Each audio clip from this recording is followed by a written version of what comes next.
আজকে আমি এমনভাবে ঝিঙে রান্না করব যে রান্নাটা রুটি ভাত পরোটা সব কিছুর সঙ্গেই যায়।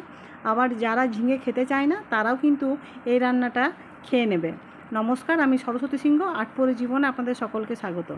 তাহলে চলুন আমি এই ঝিঙে রান্নার রেসিপি আপনাদের সঙ্গে শেয়ার করি। তার জন্য আমি ঝিঙে টমেটো আগের থেকে কেটে ধুয়ে রেডি করে রেখেছি। অন্যদিকে সয়াবিনগুলো গরম জলে ফুটিয়ে জল নিংড়ে রেখেছি। আলু সেদ্ধকে কেটে রেখেছি আর পেঁয়াজও এখানে কেটে রেখেছি। এরপর উনানে কড়াই বসিয়ে তেল গরম করতে দিয়ে দিয়েছি, আর তেল গরম হয়ে গেলে আমি পেঁয়াজগুলো নাড়াচাড়া করে নরম করে ভেজে নেব। আর পেঁয়াজগুলো একটু নরম হয়ে গেলে আমি ঝিঙেগুলো দিয়ে দেবো পেঁয়াজের সাথে নরম করে ভাজার জন্য। আর যাতে তাড়াতাড়ি ঝিঙেটা নরম হয়ে যায় তার জন্য আমি স্বাদ মতো নুনটাও এখানে দিয়ে দিচ্ছি, তাহলে ঝিঙেটা তাড়াতাড়ি নরম হয়ে যাবে।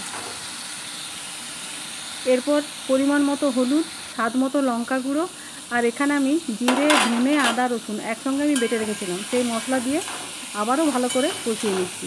এই সময় আমি টমেটোটাও দিয়ে নেবো যাতে টমেটোটা সিদ্ধ হয়ে যায়, আবার এই ঝিঙের সাথে কষানোটাও হয়ে যায়। দেখুন মশলাটা আমার শুকিয়ে আসছে, যার জন্য আমি সামান্য একটু জল দিয়ে আবারও মশলাটাকে আমি কষিয়ে নেব।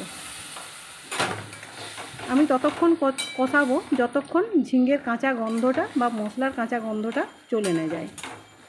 এইভাবে কষাতে কষাতে আমি সোয়াবিনগুলো এবার এই ঝিঙের সঙ্গে দিয়ে দেবো, কারণ ঝিঙেগুলো আমার অনেকটাই নরম হয়ে গেছে। রান্নাটা একদম দেরি হবে না, কারণ সোয়াবিনগুলো একদম নরম করে আমি নিয়েছি, আর আলুগুলো কিন্তু আগের থেকেই সেদ্ধ করা আছে, আর ঝিঙেও তো আমার কষতে কষতে নরমই হয়ে গেল। এই দেখুন এইভাবে জলটা কিন্তু আমি নেড়ে চেড়ে কড়াই শুকিয়ে নিচ্ছি।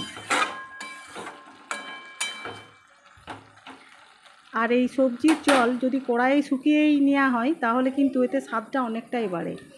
আর আরও বেশি স্বাদটা বাড়ার জন্য আমি এখানে সামান্য সবজি মশলা ব্যবহার করলাম। আপনারা এখানে চাইলে ম্যাগি মশলাও ব্যবহার করতে পারেন, তাতেও কিন্তু স্বাদ অনেকটাই বেড়ে যায়। এই দেখুন এইভাবে আমি কষিয়ে নিচ্ছি। এরপর আমি সেদ্ধ আলুগুলো যেগুলো কেটে রেখেছিলাম সেগুলো দিয়ে নাড়াচাড়া করে নিচ্ছি। আগের থেকে আলুগুলো দিইনি, কারণ অনেকক্ষণ কষানোর পর আলুটা যেহেতু সেদ্ধ আছে ভেঙে যাওয়ার ভয়, তার জন্য আগের থেকে আমি আলুটা দিয়ে কষাইনি। এই দেখুন এইভাবে কষিয়ে মশলাটা একদম কিন্তু আমার শুকিয়ে গেল। সবজির জল আর কিন্তু কড়াই নেই। এরপর আমি প্রয়োজন মতো জল দিয়ে নেব। এইভাবে আমি প্রয়োজন মতো জল দিয়ে দিলাম আর অপেক্ষা করব এই তরকারি ফুটে ওঠার জন্য। এই দেখুন আমি জল দিয়ে একটু নাড়াচাড়া করে নিলাম যাতে মশলাটা ঠিকঠাকভাবে এই সবজির সঙ্গে সয়াবিন ঝিঙের সঙ্গে মিশে যায়। এই দেখুন আমার তরকারিটা কিন্তু ফুটে উঠেছে। এরপর কিন্তু আমি একদম কমিয়ে দিচ্ছি আঁচটা, কমিয়ে 5 থেকে 7 মিনিট আমি লো ফ্লেমে একটু ফুটিয়ে নেব।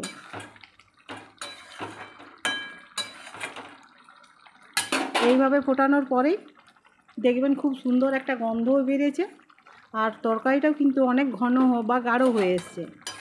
আর এই সময়তেই একটু গাওয়া ঘি আমি দিয়ে দিলাম, এতে স্বাদটা দ্বিগুণ হয়ে বেড়ে উঠবে।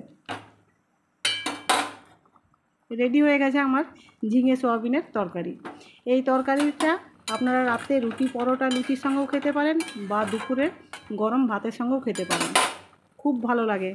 আমার অনুরোধে একবার হলেও বাড়িতে করে খেয়ে দেখবেন। এরপর আমি একটা প্লেটে নামিয়ে নিলাম। এই দেখুন আমার ঝিঙের রান্না কমপ্লিট। ধন্যবাদ আপনাদেরকে আমার এই ভিডিওটি দেখার জন্যে। আর আমার চ্যানেলগুলি রান্নাটি যদি পছন্দ হয় তাহলে অতি অবশ্যই লাইক করে সাবস্ক্রাইব করে দেবেন।